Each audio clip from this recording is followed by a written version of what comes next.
Hello and welcome to Byju's IAS. Let's get started and look into the first article. The first article is speaking about dam safety bill. What is this dam safety bill? When it comes to dams in India, they are operated by the state government.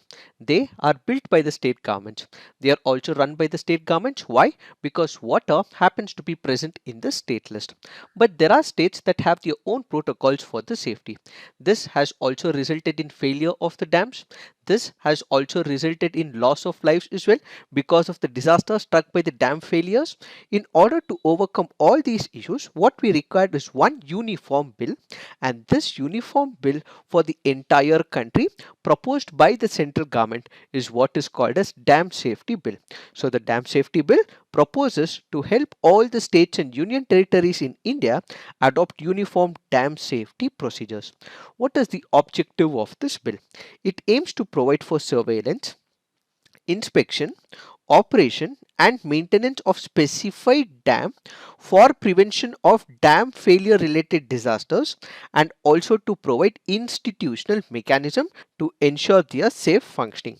So there are three viewpoints in here. One is to identify the dam, periodically conduct surveillance and inspect them.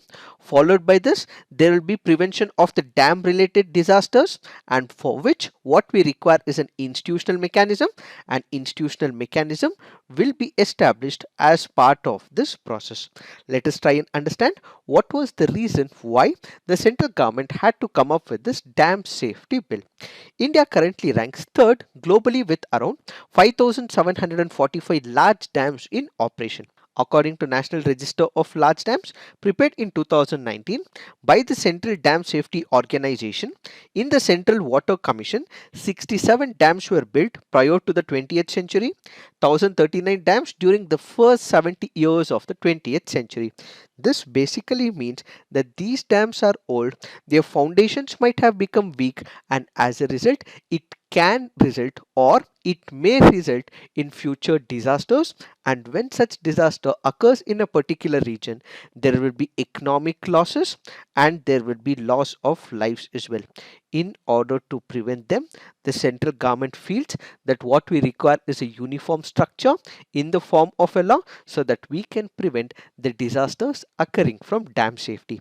Added to this, there was no specific central law that was governing the subject of the dam safety, and at the same time in 2007, Andhra Pradesh and West Bengal assemblies had also proposed the central government to come up with such a legislation, and also in 1986 a panel of people came together. They also suggested that the central government will have to come up with such a legislation so that dam safety is taken into picture.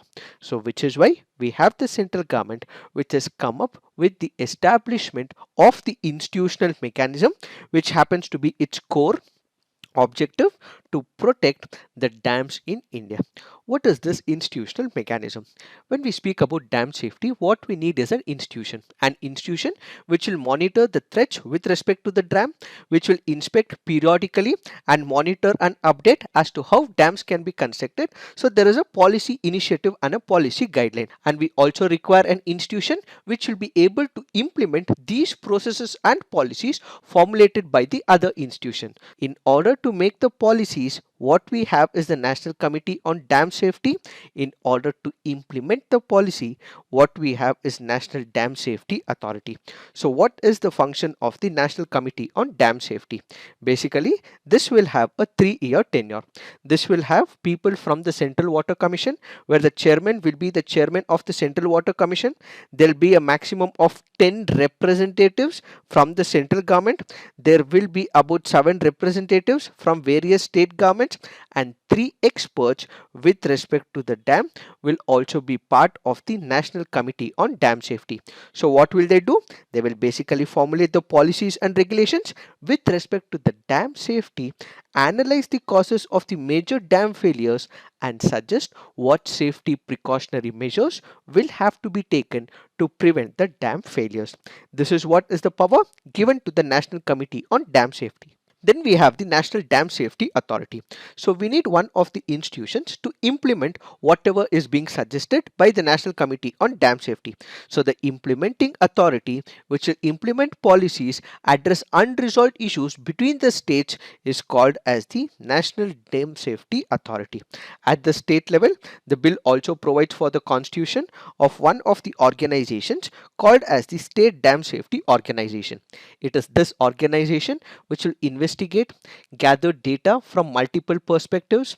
It will take viewpoints of the design, construction, repair, and enlargement of dams, and ultimately it will report all of these to the National Committee on Dam Safety. So basically, it will maintain records of major dam incidents. It will give suitable recommendations to the National Committee on which the very premise of policy making will take place as part of the dam safety. But this particular bill has come into lot of contention, criticism and controversy. Why? That is because states are not happy with this bill. Many states feel that this is not the domain of the central government. Why does the states feel that this is not the domain of the central government? That is because of multiple reasons. As we initially discussed, water is a state subject, which means it is in the state list. If you look into entry 17 of the state list, which is in the 7th schedule, it speaks about water, water supplies, irrigation and canals, drainage and embankments, water storage and water, which is present in the state list. So the state governments are now asking the central government, when that particular power, the subject matter of water, is present in the state list, how can you, the central government, legislate on the dams? Dams are ideally under the control of the state governments. They are the ones who take care of the water. What power you, the central government, have to legislate on this very premise as the state government? So many states in India like Karnataka, Kerala, Tamil Nadu and Odisha say that this is violating the very tenets of the constitutional principles, and it encroaches upon the sovereignty of the states upon managing their dams, which is why they question this legislation. Critics also raised issues about the compensation.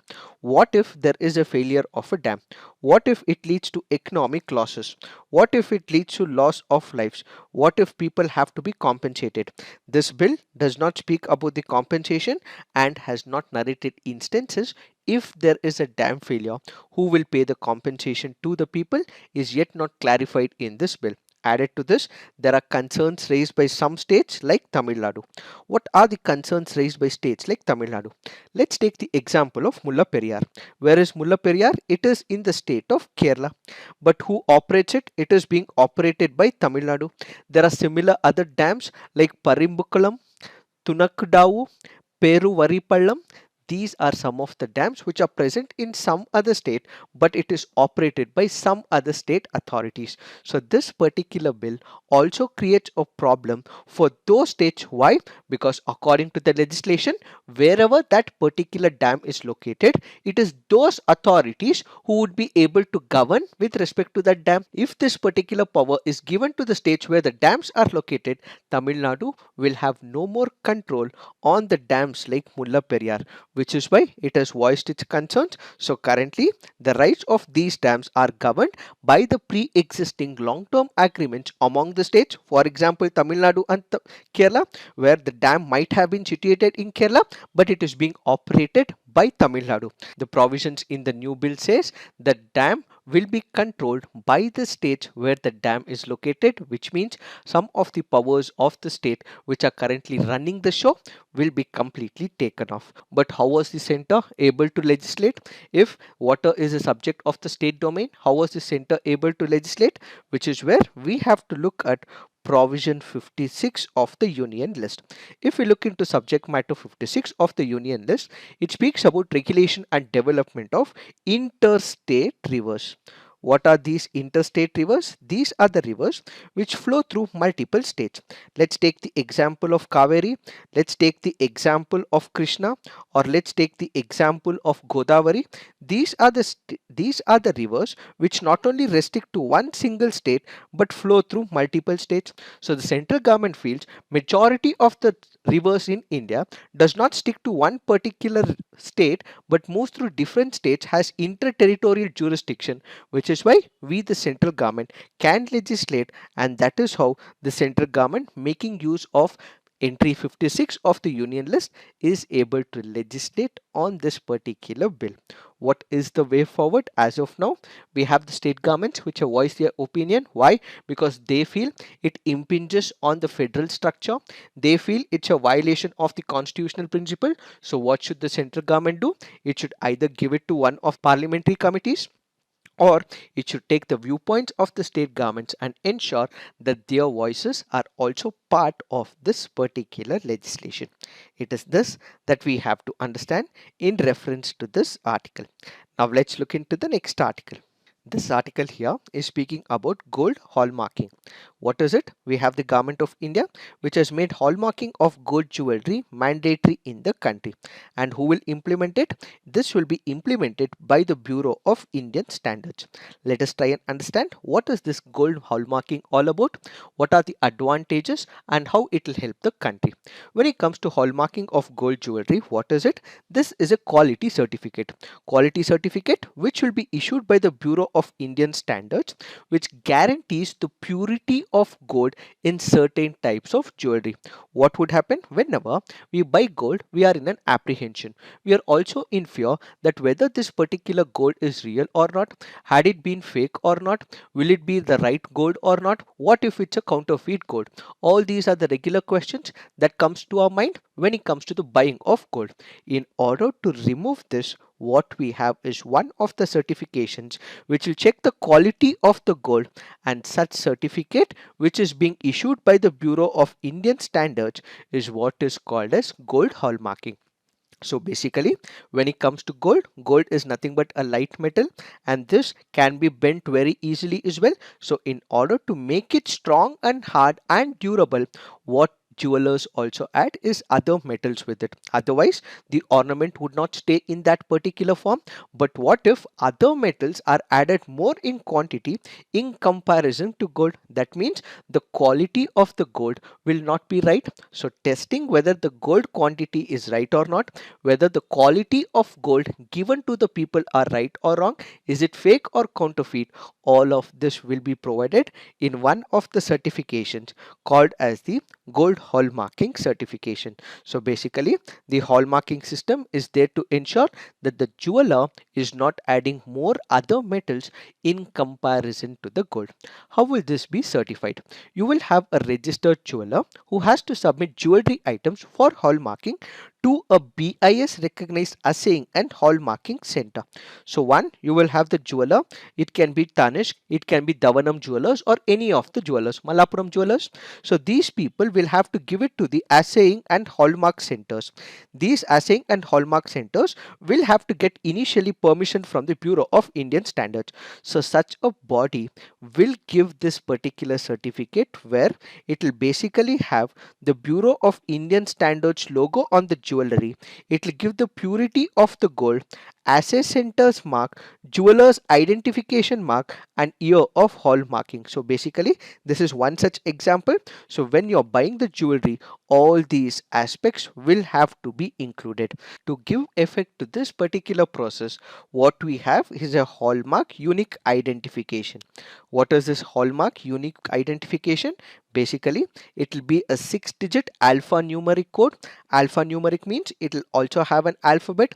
It will also have a number. What it will also have is a unique number. As we have just discussed, it will have the symbol of Bureau of Indian Standards, purity of gold, asset center, which has got permission from the Bureau of Indian Standards. A mark will be put up, jeweler's identification number. All of this will be called as the hallmark unique identification. Now the question is, what is the need of hallmarking? Why is this process very important? That is because customers need not be apprehensive, or they need not enter into dilemma whether this particular gold is right or wrong. Basically, this will help the customers to identify which is counterfeit, which is not, which is authenticate, and this will save them from unnecessary confusion while buying the gold.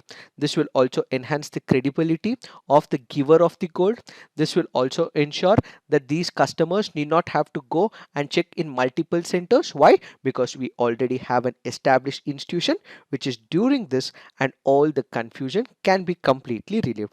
Given that gold plays one of the significant role in the life of the Indians, mandating gold hallmarking is about protecting the interests of the consumers. So basically, this is all about protecting the interests of the consumers so that they don't get fake products or counterfeit gold. So this particular process will enhance trust in gold at the retail level and will remove all the barriers so that people can actually buy genuine gold whose quality is tested.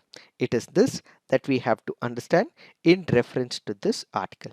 Now let's look into the next article. This article here is speaking about statutory bail.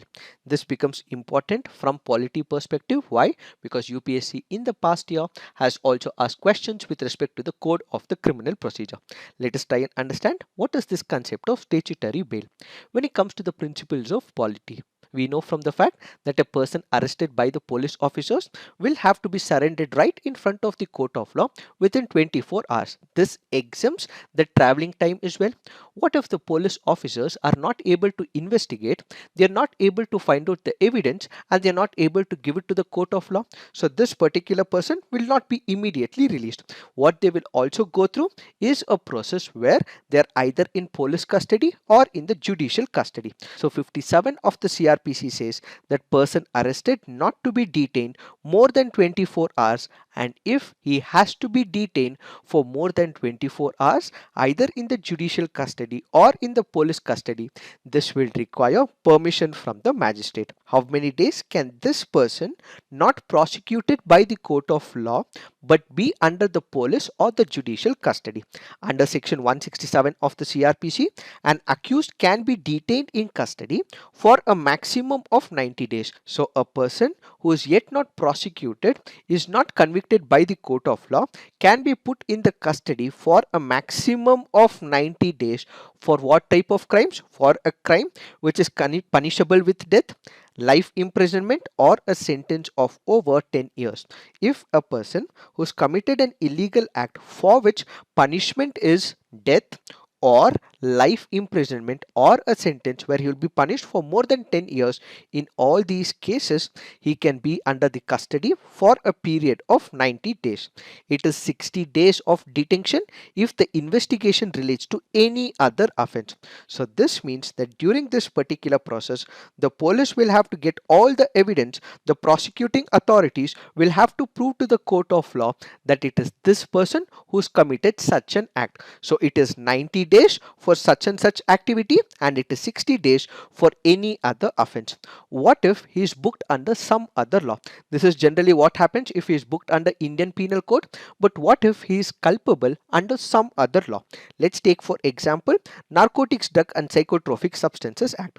From this particular law, we know for the fact that a person caught for having drugs or consuming drugs can be booked under three processes. One is small quantity, the other is intermediate quantity, the third is what is called as commercial quantity. So if a person is caught for small or intermediate quantity, and if the prosecution is able to establish this particular fact, the period of extinction can be up to 180 days. So in the CRPC, a maximum of 90 days is present, but when it comes to Narcotic Drugs and Psychotropic Substances Act, a person can be detained to as many as 180 days. But what if it is a commercial quantity?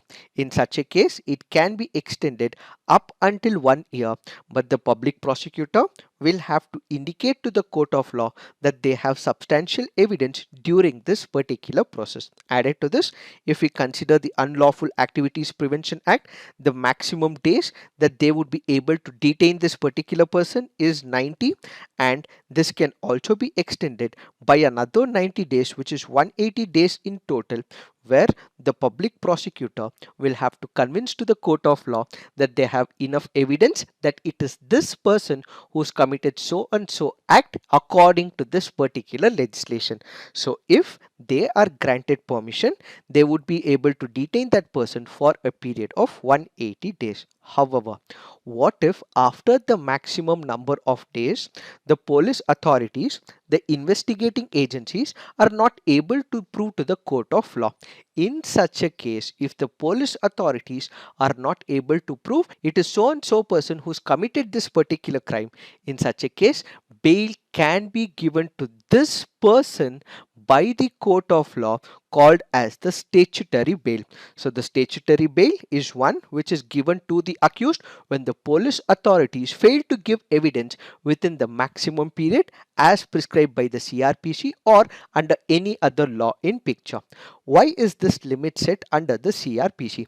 That is because the investigating agencies may make use of this process of investigation and ultimately want that particular person behind bars. But if that particular person is continuously behind bars, it violates Article 21 of the Indian Constitution.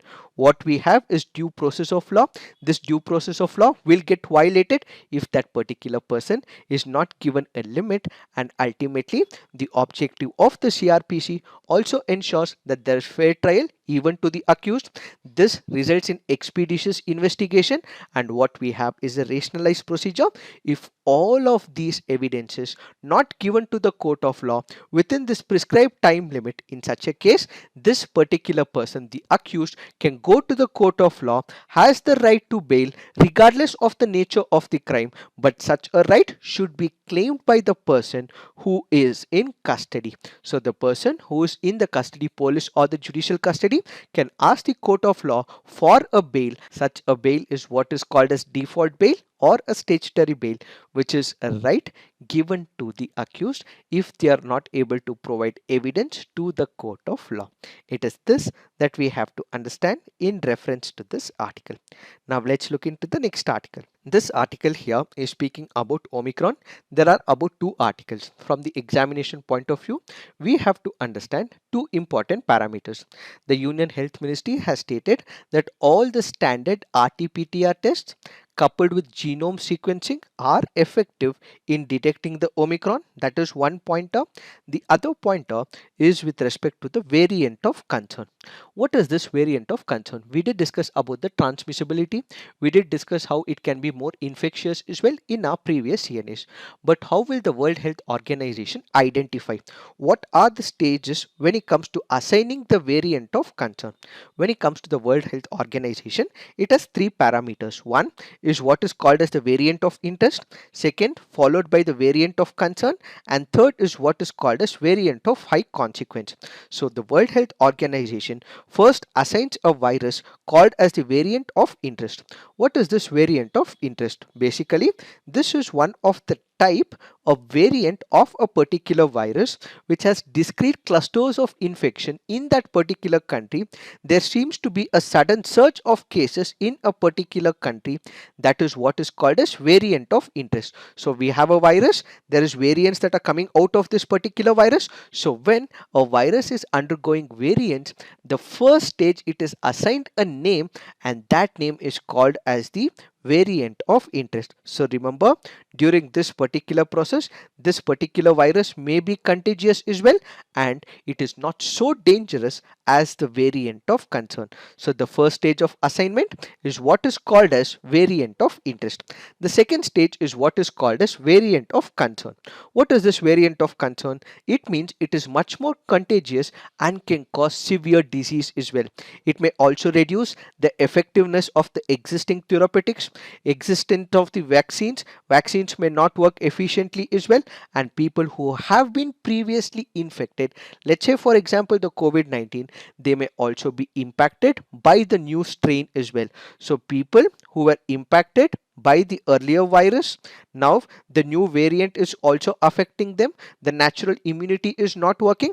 That is what is called as this variant of concern. So the first assignment is called as variant of interest. The second is called as the variant of concern, and the third is called as the variant of high consequence, where the severity of the disease increases, greater number of people are leading to hospitalizations, vaccines are not working, and none of the variants meet up to the existing definition. So the antiviral drugs, the monoclonal antibodies, the vaccines, none of it is working, and there's excessive number of people hitting the hospital beds. That is what is called as variant of high consequence. So this article says ideally the World Health Organization should have put a variant first in the variant of interest as it did with respect to the Delta variant, but instead of going through this particular hierarchy, the World Health Organization has directly put it into the variant of concerns. So when it comes to the variant of concerns, it means there is increase in the transmissibility